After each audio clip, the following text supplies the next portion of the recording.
श्री विवेकानंद शैक्षणिक संकुल की ओर से आप सभी का हार्दिक स्वागत है। आज हम पढ़ने वाले हैं कक्षा 10 के पाठ नंबर 2, जिसका शीर्षक है बूटिका।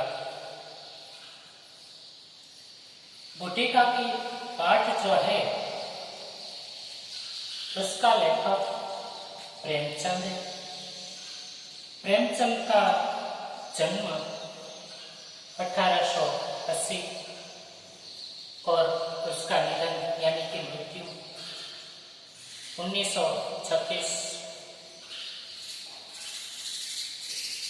बूटिका के जो पाठ है उसके बारे में आज हम अध्ययन करेंगे। प्रेमचंद ने कई सारी कहानियां लिखी हैं, उपन्यास लिखे हैं। इनमें से आज हम प्रेमचंद लिखित कहानी जो बूटिका की है उसके बारे में अभ्यास करेंगे। बूटिका की एक ऐसी कहानी है जो अपनी मजबूरी वश, अपनी परिस्थिति वश जो सारी संपत्ति, अपनी सारी जायदाद दूसरों के नाम लिखवा देती और फिर पूरी जिंदगी वो दूसरों के सहारे काटने लगती है। ऐसी कहानी की ओर आगे बढ़े इससे पहले हम पात्र परिचय देख लें ताकि हमें सरलता से समझ में आ जाए। तो पात्र परिचय है, पहला जो पात्र है बूटिका की एक वृद्ध स्त्री है। दूसरा जो पात्र है बुद्धिराम। बुद्धिराम जो है वो बूटिका का भतीजा है। तीसरा जो पात्र है वो रूपा है।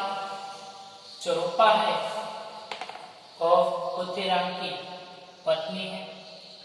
चौथा जो पात्र है वो सुखराम है, वो बुद्धिराम का बेटा है। पांचवा जो पात्र है वो लाडली है, वो बुद्धिराम की बेटी है। इन सभी पात्रों के लेकर कहानी आगे बढ़ती है। अक्सर हम देखते हैं कि जो बच्चा होता है, जो छोटे छोटे बच्चे होते हैं, वो शायद छोटी छोटी बातों में रोने लगता है। उसका रोना सहज होता है।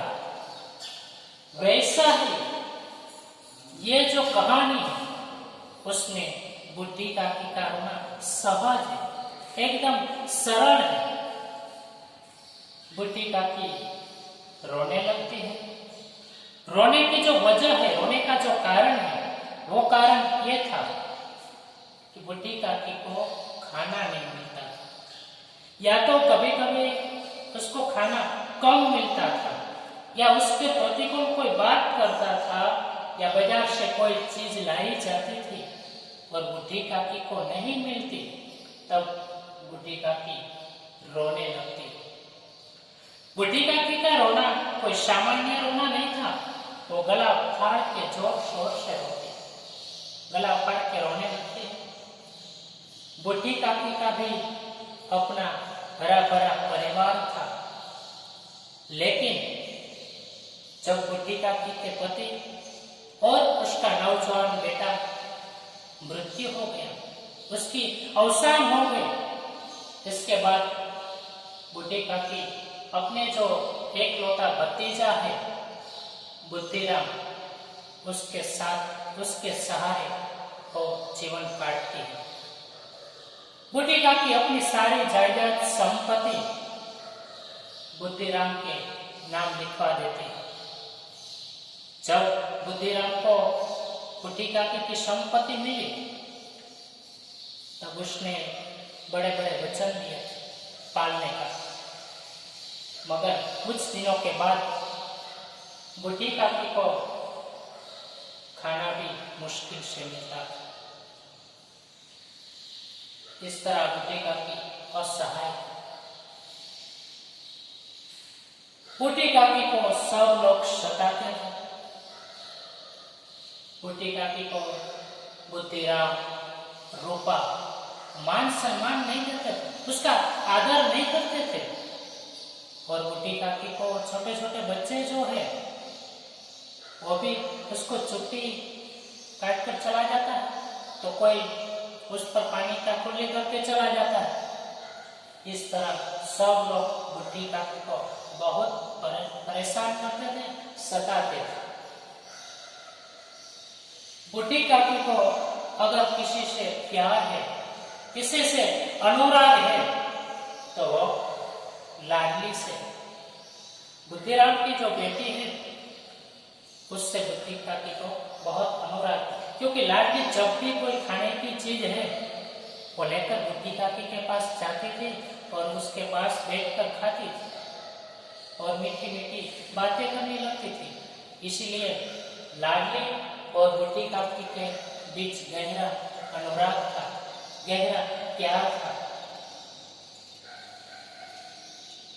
एक दिन की बात है,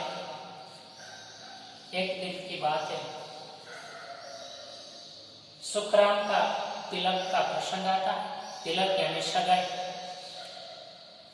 बुद्धिराम के जो बेटा है सुखराम, उसके सगाई का उत्सव है। आंगन में कई मेहमान आए हुए हैं, बाजा शहनाई बज रही है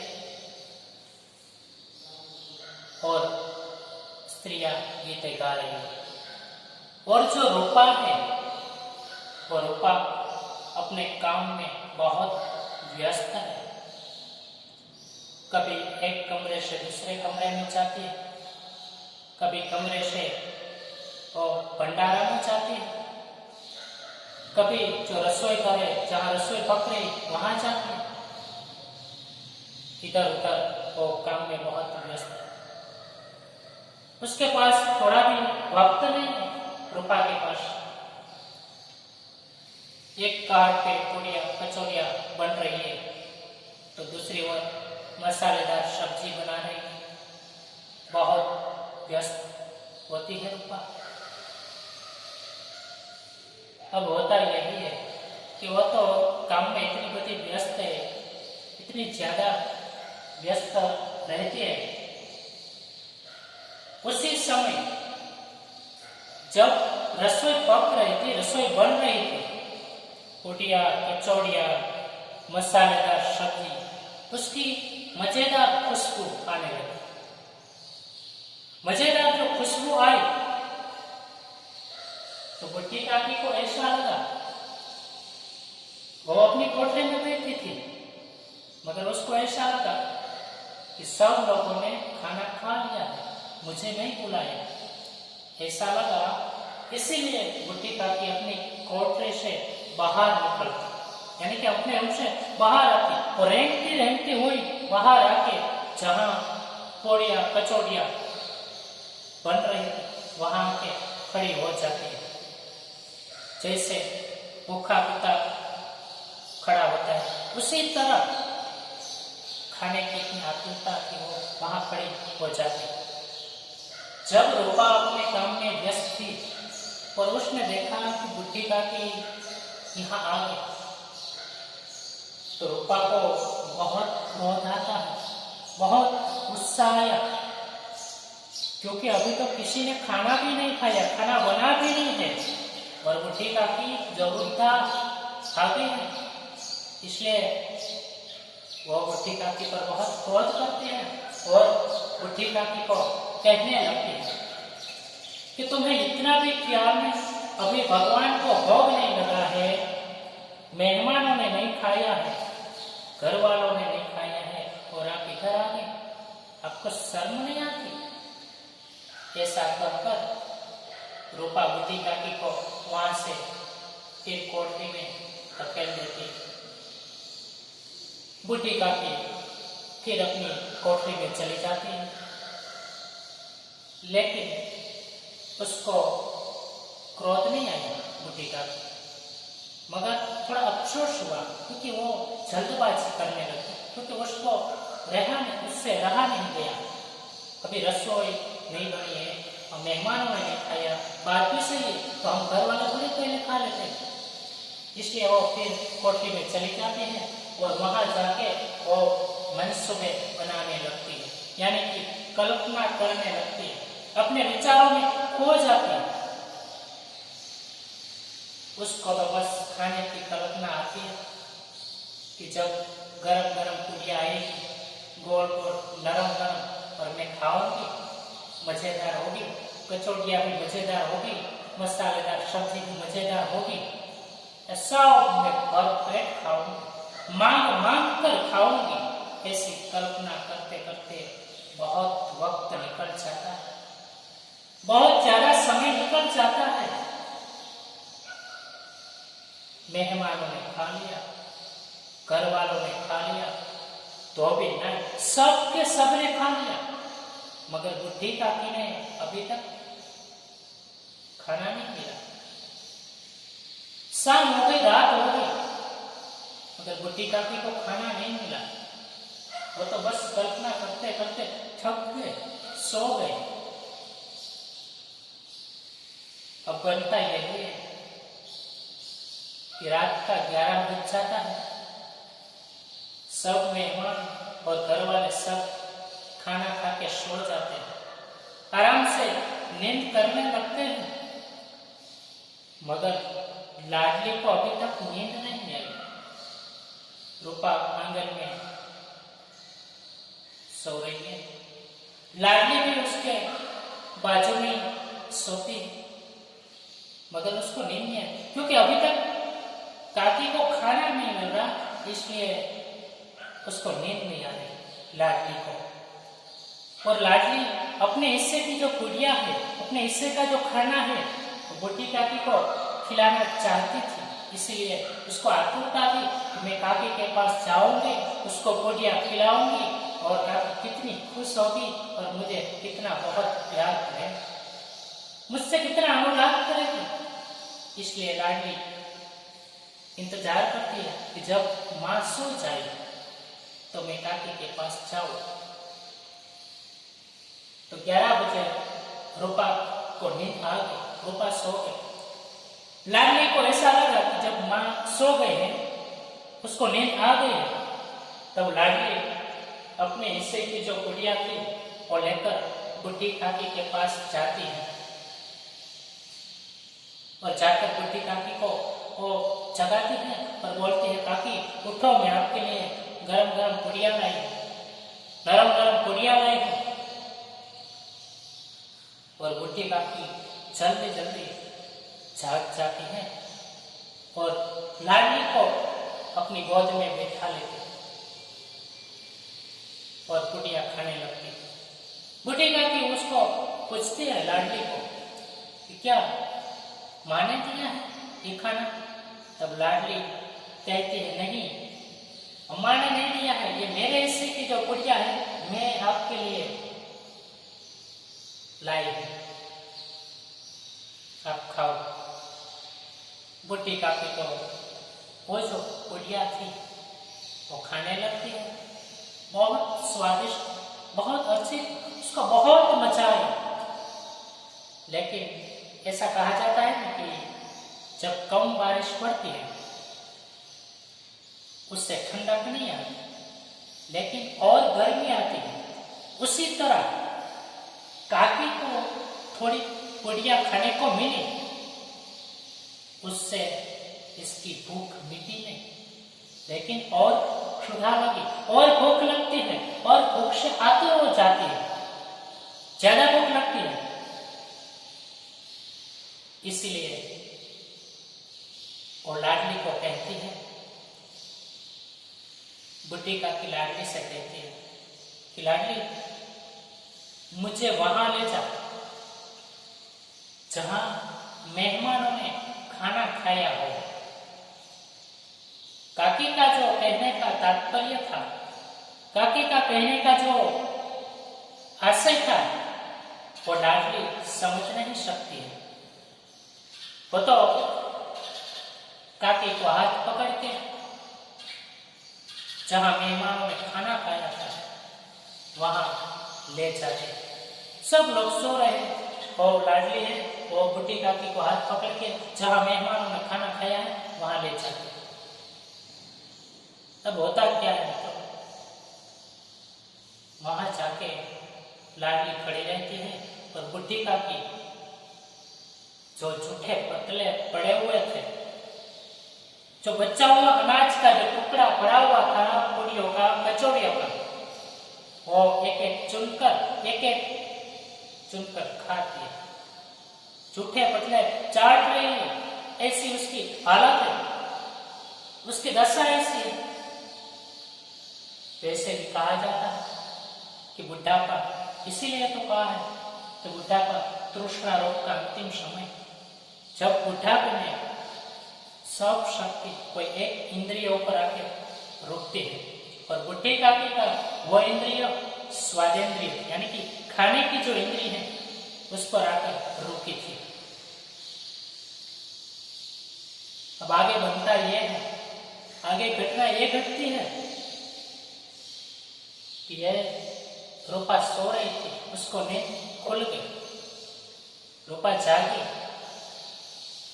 तो उसने वो दृश्य देखा। तो उसके पास लाडली है नहीं, वो देखने लगी कि लाडली कहाँ गई, मेरे पास ही सो रही थी। तो जागकर वो देखती है तो उसको एक ऐसा दृश्य देखा और बहुत पश्चाताप हुआ, बहुत अफसोस होने लगा उसको, रूपा को, क्योंकि उसने वो देखा कि जहां मेहमानों ने खाना खाया था वहां जूठे जो पतले पड़े हुए थे, वहां बुढ़ी काकी वो पतले चाट रही थी, एक एक टुकड़े अनाज के, बचा हुआ अनाज का एक एक टुकड़ा खा रही और लाडली उसके पास पड़ी हुई थी। रूपा को बहुत अफसोस होता है, उसकी भूल उसको महसूस होने लगी कि हे भगवान, मैंने क्या कर दिया। जिसकी संपत्ति से मुझे 200 रुपया की आय होती है और उसकी यही दशा, तो उसे जूठे पतले चाटने पड़े, बच्चा हुआ अनाज खाना पड़े, बहुत अफसोस करती है और रूपा भगवान से क्षमा याचती है, दोनों हाथ ऊपर करते हैं, ईश्वर मुझे क्षमा करें, मुझसे बड़ी गलती होगी, मुझसे बड़ी भूल होगी। और फिर ईश्वर से क्षमा याचकर बुढ़ी काकी को उसी वक्त वो भोजन खिलाते, वो बुढ़ी काकी लिए वो खाना लाती है और उसको देती है। अब होता यही है कि बुढ़ी काकी को जब खाना मिला और रूपा ने बुढ़ी काकी को बोला कि काकी, मुझसे बहुत बड़े भूल हो गए, मुझे क्षमा करिए और मुझे आशीर्वाद दीजिए। तो जैसे हम बच्चों के तिरस्कार करते हैं, बच्चों को हम डांटते हैं, उस पर गुस्सा करते हैं, फिर उसे मिठाई देकर या चॉकलेट देकर मना लेते हैं और बच्चा मान भी जाता है, वैसे जब खाना मिल गया तो बुढ़ी काकी बच्चों की तरफ रूपा को दोनों हाथ से आशीर्वाद देने लगी। इसीलिए तो कहा जाता है कि बुढ़ापा बचपन का पुनरागमन, यानी कि बुढ़ापा में फिर बचपन आ जाता है, बचपन का फिर आगमन होता है, बच्चे जैसा हो जाता है। धन्यवाद।